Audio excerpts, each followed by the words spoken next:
So I have a question regarding when you talked about the first three chakras and how it's in our DNA, and it's basically that fight or flight survival response that we get. That you we mean all the intuition? The intuition, yes. Yeah. And how all of us have that naturally. We're born with that, and it's related to that response, that fight or flight. It's that gut feeling. Yeah. And my question for you is, I feel like where I lack discernment is how to tell the difference between that gut instinct or feeling a kick in the gut from an old wound that I've worked on it and tried to heal, but I know when someone crosses that line for me, I get that rage response that wants to come up, or that whatever response it is that I feel in me. I can't figure out if that's the intuition or if that's the unhealed piece where I need to go and close everything down. You know what? You know what? Fight or flight doesn't trigger a story. It doesn't. Nah, it doesn't trigger a story. It's like a spark that says, "Get out of here, now, move." And it doesn't have any story attached. No, it doesn't have a narrative attached. It doesn't trigger past stuff. It doesn't bring up your childhood. It doesn't do all that. It just says, "Get out of here now, move." Or it says, I don't trust this person. It's just an immediate, full-on instinct now. And so do you think if I practice listening to that and responding to that, that as any other muscle would get stronger, and then I could move up to those higher levels of intuition you speak of? Yeah, responding, I want you to know that you respond to it all the time, and you don't even know that you're responding to it. That's number one. Okay. Because it's been a high-functioning survival. We're talking about survival intuition, everybody. And it's that gut instinct in you, and it's been operating forever, and you don't even know it's operating. You don't even get that it's operating. It operates, it's organic, and it's high-functioning, and you don't even think about it any more than you think about your olfactory senses. You don't think that you are smelling anything. It just works. And the only time, not a skill I have to hone to get up to higher level. No.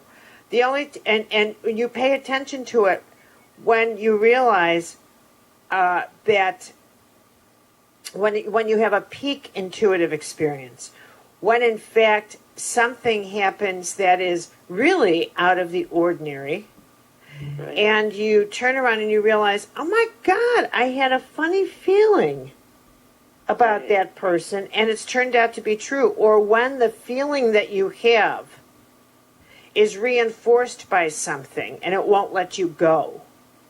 Right. Okay, now, when we get to more sophisticated levels of intuition, where it goes from gut survival to inner guidance, 2 levels. When you go to inner guidance, you're now talking about the specific quest for an interior, for inner illumination. And that's a whole different journey. And that requires an interior process of what's called the purge. And because here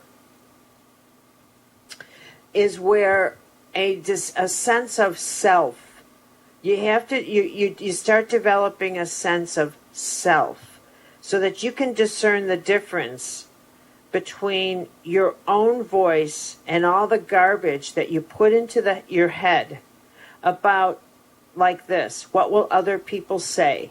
I want someone's approval? All the insecure voices that have authority over you, coupled with the fear of being humiliated, that has so much authority over a human being until they develop self-esteem. Right.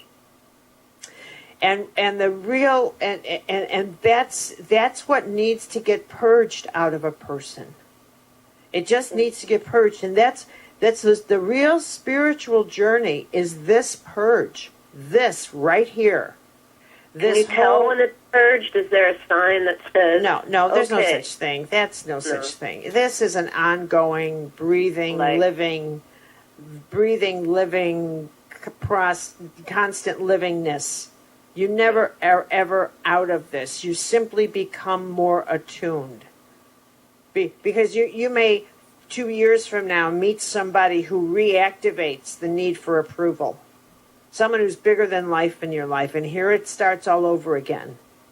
Oh, yeah. So it's never, ever over. It just, you just simply become more astute, better at it, stronger at it. And that would be considered a discipline, wouldn't it? Yeah. Yep. And this is that inner, this is why it's always essential at this point that you introduce reflection and say, what was I thinking? How did I respond? And this is where the journey of life becomes from blaming that person outside of yourself to recognizing everything starts in the world behind my eye, not in front of it. The world is as I see it. I'm the one that projects my values onto the world.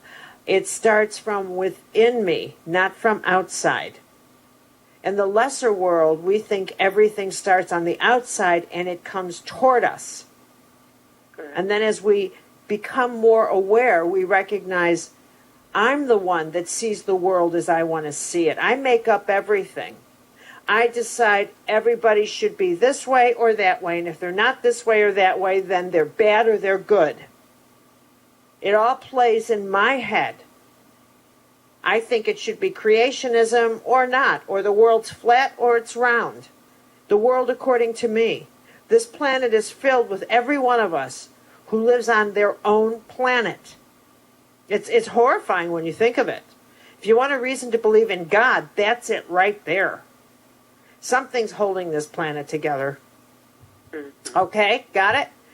Thank you so much. You got it. Big kiss.